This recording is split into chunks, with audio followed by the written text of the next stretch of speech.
Class 9, 10, 11, 12 या फिर BA BSc BCom part 1 part 2 part 3 या MA MSc MCom part 1 part 2 या फर्स्ट ईयर सेकंड ईयर के लिए बहुत बड़ी खुशखबरी आ चुकी है। जी हाँ, आपको 2.5 लाख तक का स्कॉलरशिप मिल रहा है। 2.5 लाख रुपये तक। अगर अब इसके हम अमाउंट की बात करें तो अगर आप 9, 10, 11, 12 के स्टूडेंट हैं तो 15,000 मिल रहा है स्कॉलरशिप। अगर आप यूजी यानी अंडर ग्रेजुएट प्रोग्राम के तहत आप चाहे बीए कर रहे हो, बीएससी कर रहे हो, बीकॉम कर रहे हो, अब चाहे फर्स्ट ईयर में हो, सेकंड ईयर में हो, थर्ड ईयर में हो, किसी भी सेमेस्टर में हो, तो आपको मिलता है 75,000 स्कॉलरशिप मिल रहा है। अगर कोई पीजी पोस्ट ग्रेजुएशन कर रहा है, अब चाहे एमए कर रहा हो, एमए एमएससी एमकॉम कोई भी हो, फर्स्ट ईयर हो सेकंड ईयर हो, ऐसे स्टूडेंट को 2.5 लाख मिल रहा है। अच्छा, इसके अलावा कोई अगर मेडिकल का स्टूडेंट है ना तो 4.5 लाख तक, आईआईटी वालों को 2 लाख, आईआईएम वालों को 5 लाख, ओवरसीज यानी विदेशों में रहकर पढ़ाई करने वालों को तो 20 लाख तक के स्कॉलरशिप का लाभ मिल रहा है। तो आखिर ये स्कॉलरशिप है क्या, इसके लिए कौन कौन फॉर्म भर सकता है, इसके लिए एलिजिबिलिटी क्या है, क्या क्या डॉक्यूमेंट चाहिए और इसका पैसा कैसे मिलेगा, और इसका जो स्टार्ट हो गया है ऑनलाइन अप्लाई, आखिर इसका लास्ट डेट कब तक है। तो मैं आपको बता दूं कि मैं जिस स्कॉलरशिप की बात कर रहा हूं ना उसका नाम है SBI platinum jubilee Asha scholarship. 2025 academic year के लिए ऑनलाइन अप्लाई शुरू हो चुका है। अब इसी को आप एसबीआई स्कॉलरशिप भी कह सकते हैं, एसबीआई आशा स्कॉलरशिप भी कह सकते हैं। तो इसके लिए ऑनलाइन अप्लाई शुरू हो चुका है। पहली बात जो सबसे पहले आपका दिमाग में आया होगा कि क्या इसके लिए एसबीआई का अकाउंट होना ज़रूरी है? बिल्कुल नहीं। आपके पास एसबीआई का बैंक अकाउंट हो या ना हो, आप इसके लिए अप्लाई कर सकते हैं। दूसरी बात कि ये स्कॉलरशिप है, स्कॉलरशिप वापस नहीं किया जाता, ये लोन नहीं है। लोन के बारे में मैं बता दूं कि भाई लोन जो होता है ना ओ चुकाना पड़ता है, ओ लौटाना पड़ता है। ये लोन नहीं है, ये स्कॉलरशिप है, छात्रवृत्ति है, तो इसे वापस करने की कोई ज़रूरत नहीं है। नियम और शर्तें जान लीजिए। पहली जो खुशखबरी या बहुत बड़ी चीज़ है वो तो ये है कि इसके लिए किसी एक स्टेट की बाध्यता नहीं है। पूरे भारत के किसी भी स्टेट में आप रहने वाले हों, आप इस फॉर्म को भर सकते हैं। लड़के भी भर सकते हैं, लड़कियां भी भर सकती हैं, लड़का लड़की दोनों के लिए है। अब कैटेगरी की भी बाध्यता नहीं है, ऐसा नहीं कि किसी एक कैटेगरी को रोका गया, नहीं, जनरल वाला भी भर सकते हैं, BC1 BC2 SC ST सब भर सकते हैं। 50% इसमें जो रिजर्वेशन है, 50% स्कॉलरशिप मिलेगा लड़कियों को। तो सबसे पहली शर्त तो यही है कि आप भारत के निवासी हों। दूसरी शर्त यह है कि आप जिस क्लास में पढ़ रहे हो 2025-26 में आपका पढ़ते हुए होना जरूरी है। अब चाहे 9 में हो, 10 में हो, 11 में हो, 12 में हो, बीए बीएससी बीकॉम पार्ट 1 2 3 में हो या फिर एमए एमएससी एमकॉम पार्ट 1 2 में हो, आपका पढ़ते हुए होना जरूरी है। वर्तमान एकेडमिक ईयर में आप इसी में से कोई भी कोर्स कर रहे हो। पिछला जो आपका साल गुजरा, पिछला जो एकेडमिक ईयर गुजरा, उसमें आपका 75% मार्क्स हो, ये भी इसका एलिजिबिलिटी क्राइटेरिया में आता है। अगर 9, 10, 11, 12 के बच्चों की बात करें तो ऐसे बच्चों का फैमिली इनकम जो है उनके पिता के नाम से या माता के नाम से जो फैमिली इनकम है, आय प्रमाण पत्र या इनकम सर्टिफिकेट, वो 3 लाख से ऊपर का नहीं होना चाहिए। 3 लाख से नीचे का आय बना हुआ हो, ये आपको ध्यान रखना है। और अगर यूजी या फिर जो बीए बीएससी बीकॉम की बात करें, अगर हम उसकी बात करें तो यूजी और पीजी के लिए ये आय की सीमा है 6 लाख। यानी आपका जो आय प्रमाण पत्र है फैमिली इनकम का, चाहे पिता के नाम से हो या फिर माताजी के नाम से हो, आय बना हुआ इनकम सर्टिफिकेट, वो 6 लाख से ऊपर का नहीं होना चाहिए। 9, 10, 11, 12 के लिए 3 लाख है इसका लिमिट। ये तो हो गई कुछ पात्रता की शर्तें, एलिजिबिलिटी क्राइटेरिया।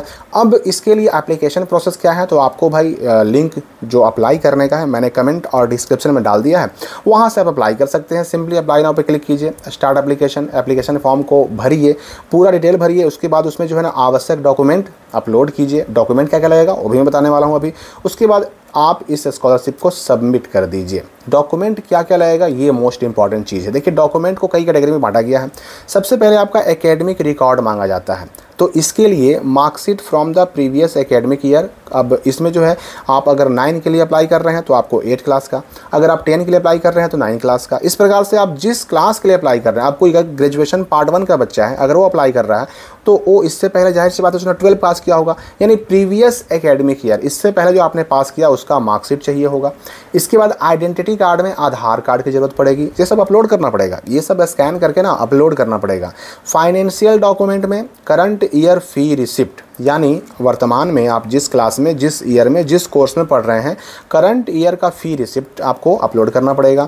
इसके अलावा bank account details of the applicant, ये आपको अपलोड भी करना पड़ सकता है और इसका डिटेल्स भी डालना पड़ेगा, अकाउंट नंबर वगैरह, क्योंकि आखिर स्कॉलरशिप का जो पैसा है आएगा कहाँ, ये अपना भी डाल सकते हैं, अपने पेरेंट का भी डाल सकते हैं। और प्रूफ ऑफ इनकम, यानी आपके परिवार की आय का, इनकम का एक प्रूफ मांगा जा रहा है। तो इसमें क्या चलेगा, इसमें आप आय प्रमाण पत्र अपलोड कर सकते सकते हैं। अपने फैमिली, चाहे वो पिता के नाम से हो, माताजी के नाम से हो, इनकम सर्टिफिकेट या आय प्रमाण पत्र जो है ना वो आप अपलोड कर दीजिएगा।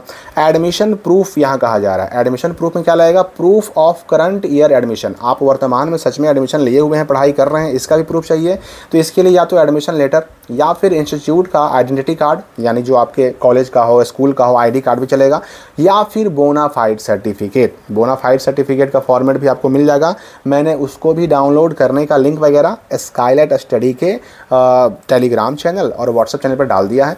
तो बोनाफाइड सर्टिफिकेट भी चल सकता है। एडमिशन लेटर अगर आपको मिला है एडमिशन कराने का टाइम, वो भी चल सकता है। या फिर अगर आपके स्कूल या कॉलेज ने आपको आईडी कार्ड दिया है तो वो भी इसमें अपलोड आप कर सकते हैं। इसके बाद पर्सनल डॉक्यूमेंट में आपका यानी स्टूडेंट का फोटोग्राफ एक चाहिए, फ़ोटो चाहिए। और एडिशनल डॉक्यूमेंट में अगर SC ST के हैं तो कास्ट सर्टिफिकेट आपसे मांगा जाएगा अपलोड करने के लिए, यानी जाति प्रमाण पत्र। इतने डॉक्यूमेंट की ज़रूरत पड़ेगी। डेट्स की बात करें तो देखिए, ऑनलाइन अप्लाई जो है ना वो 19 सितंबर से ही शुरू हो चुका है। 19 सितंबर 2025 से SBI platinum jubilee Asha scholarship 2025-26 के लिए अप्लाई शुरू हो चुका है। और लास्ट डेट इसका रखा गया है नवंबर 15, 2025 तक, यानी नवंबर 15, 2025 तक आप इस स्कॉलरशिप का ऑनलाइन अप्लाई कर सकते हैं। अब कुछ पूछे जाने वाले सवाल कि आखिर इस स्कॉलरशिप का जो है ना फ़ायदा हमें कैसे मिलेगा, जिसमें पहला सवाल है कि what is the selection process of this scholarship programme. आखिर इसमें सिलेक्शन कैसे होगा, आखिर किसको किसको स्कॉलरशिप मिलेगा। तो कहा जा रहा है कि the selection for the SBI platinum jubilee Asha scholarship 2025-26 is based on academic merit and financial background and involve a multi stage process. यानी आपका एकेडमिक मेरिट क्या है, आपके मार्क्स वगैरह कैसे हैं, आपका फाइनेंशियल बैकग्राउंड कैसा है, आप पढ़ने में ठीक ठाक हैं, और अगर फैमिली बैकग्राउंड यानी कि इकोनॉमिकली कमज़ोर हैं तो आर्थिक रूप से कमज़ोर परिवारों को इसमें ज़्यादा प्राथमिकता दी जाती है। इसके बाद है कि how will I receive the scholarship funds if selected for this programme. तो ये स्कॉलरशिप अगर आप सेलेक्ट होते हैं तो ये अमाउंट डायरेक्ट आपके बैंक अकाउंट में ट्रांसफ़र कर दिया जाएगा।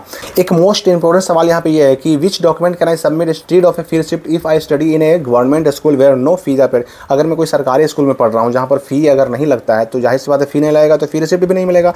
अगर मेरे पास फ़ी रिसिप्ट नहीं है तो मैं क्या अपलोड करूँगा? इसका जवाब है कि अगर आप सरकारी स्कूल में पढ़ते हैं जहाँ पर फ़ी नहीं लगता, तो अगर आपके पास फ़ी रिसिप्ट नहीं है तो अपने स्कूल से आप एक लेटर लिखवा करके आप अपलोड कर सकते हैं कि भाई हमारा कोई फ़ी चार्ज नहीं किया गया है, हमारा कोई फ़ी नहीं लगा है, फिर भी हम पढ़ाई कर रहे हैं। तो ऐसे लेटर के बदौलत भी आप अप्लाई कर सकते हैं। फिर एक सवाल और है इंपॉर्टेंट कि I have a gap of 2 years after 12 या ग्रेजुएशन। यानी कोई कोर्स किया मैंने, जैसे एग्जांपल के लिए 10th के बाद दो साल का गैप ले लिया, 12 के बाद मैंने 2 साल का 1 साल का गैप ले लिया, या ग्रेजुएशन के बाद मैंने 1 साल 2 साल गैप कर दिया, उसके बाद आगे एडमिशन कराया, तो क्या मैं इस स्कॉलरशिप का लाभ ले सकता हूं कि नहीं? तो बिल्कुल।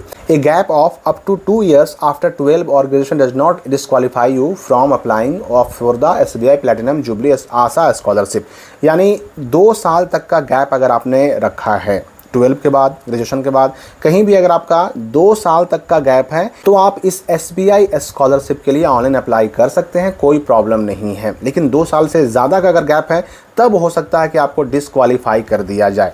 और अगर 1 साल का भी गैप है अगर आपका मैट्रिक के बाद, 10th के बाद, 12 के बाद, ग्रेजुएशन के बाद, तो भी आप अप्लाई कर सकते हैं SBI आशा स्कॉलरशिप के लिए। तो SBI आशा स्कॉलरशिप 2025 के लगभग सारे सवाल मैंने क्लियर कर दिए। फिर भी अगर कोई डाउट आपके मन में हो तो कमेंट में पूछ सकते हैं। हम मिलेंगे अगली वीडियो में नए अपडेट के साथ।